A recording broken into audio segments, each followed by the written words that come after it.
Математик 4-р анги цэгийн байршил.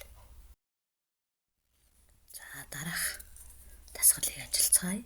Тоон шулуун дээр D-цэгт хасхныг харгалзаж байна. Тэгвэл D-цэгийн координатгийг D хаалтан дотор хасхныг гэж тэмдэглэнэ. За яг энэ жишээгээр дараагийн ABC цэгүүдийн координатыг тэмдэглэцгээе. ABC цэгүүдийн координатыг А хаалтан дотор 1, В цэгийг 4, С цэгийг 7 бүхэл 11/5 гэж тэмдэглэнэ. За жишээ 2 дараах тоон шулуун дээр байгаа цэгүүдийн координатыг уншъя. За К цэг хасах 3, R тэг P цэг 2 бүхэл 2/1, N цэгийг 5, N цэгийг 7 бүхэл 4/1 байна. За дараагийн 3 дахь дасгалыг ажиглаарай. А цэгээс 5 нэгж зайд орших цэгүүдийг тоон шулуун дээр тэмдэглэе.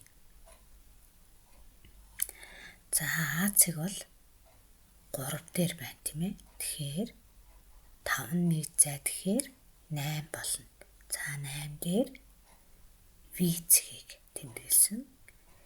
За хасах 2 дээр С цэгийг тэмдэглэсэн байна.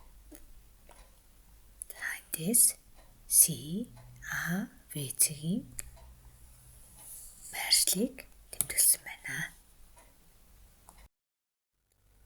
За тоон шулуун дээр хэвтээ тэнхлэгийг зурсан байна. За мөн босоод тэнхлэгийг зурсан байна. Ингэж хамттан зурхыг координатын хавтгай гэж нэрлэдэг. За энэ бол бид нэр координатын хавтгай 1-р мөчтөөр ажиллах нэ.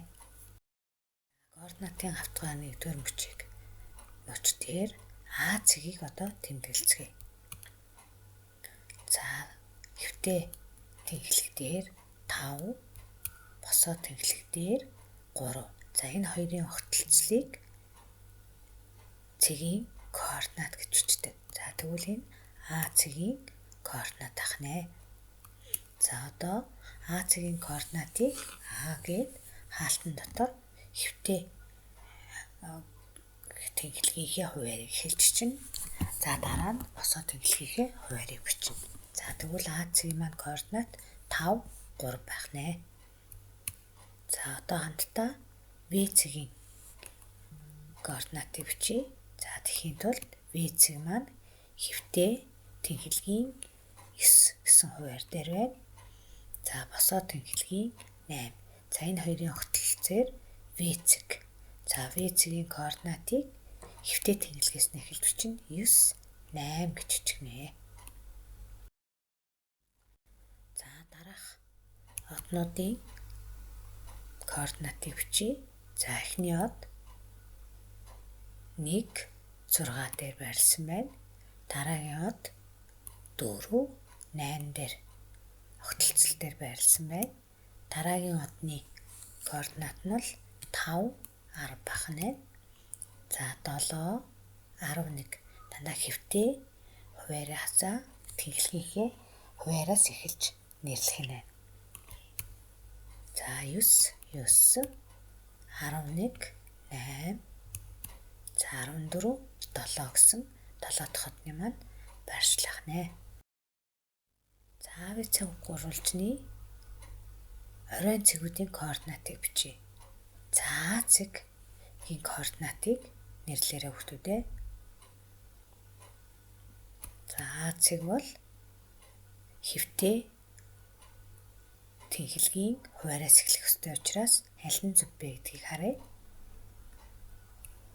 За хэвтээгээс эхэлж байгаа учраас 2, 4-ийн огтлцол дээр байгаа учраас энэ цэг зөв байх нь. За В цэгийн огтлцлыг харъя. B-цэг маань хэвтээ тэнхлэгийн 2, 8 дээр байна тийм ээ. Тэгэхээр зөв хариулт нь за энэ ахна. За C-цэгийн координатыг бичиж C-цэг маань 5, 4 гэж авах учраас C-цэгийн координатын тэмдэглэгээ эхнийх нь зөв байсан байх нэ. За тэгш үзэхэд гурвалжныг байгуулъя. За V-цэгийн огтлцлыг хараарай. Координатыг 2, 7 дээр бай тийм ээ. За C-цэг 5, 5 дээр байна. За энэ хоёрыг холбох юм бол хэрчим үүснэ.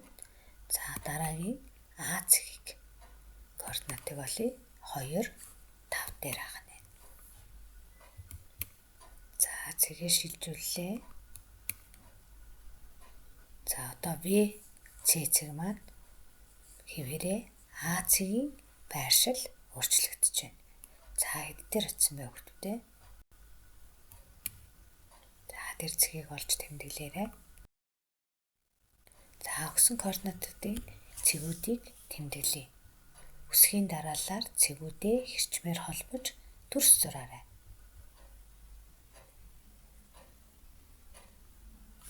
За А-цэгийн координат 1, 5. B-цэгийн координат B 3, 5. V-цэгийн координат 5, 7. G-цэгийн координат 7, 5. D-цэгийн координат 9, 5. За E-цэгийн координат 7, 3. Yo-цэгийн координат 3, 3 байх нэ.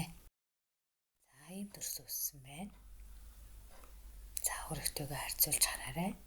Хийж амжаагүй бол дагаад хийгээд координатыг нь уншаарай. За гэртээ бие даан дараах дүрсүүдийн координатыг бичиж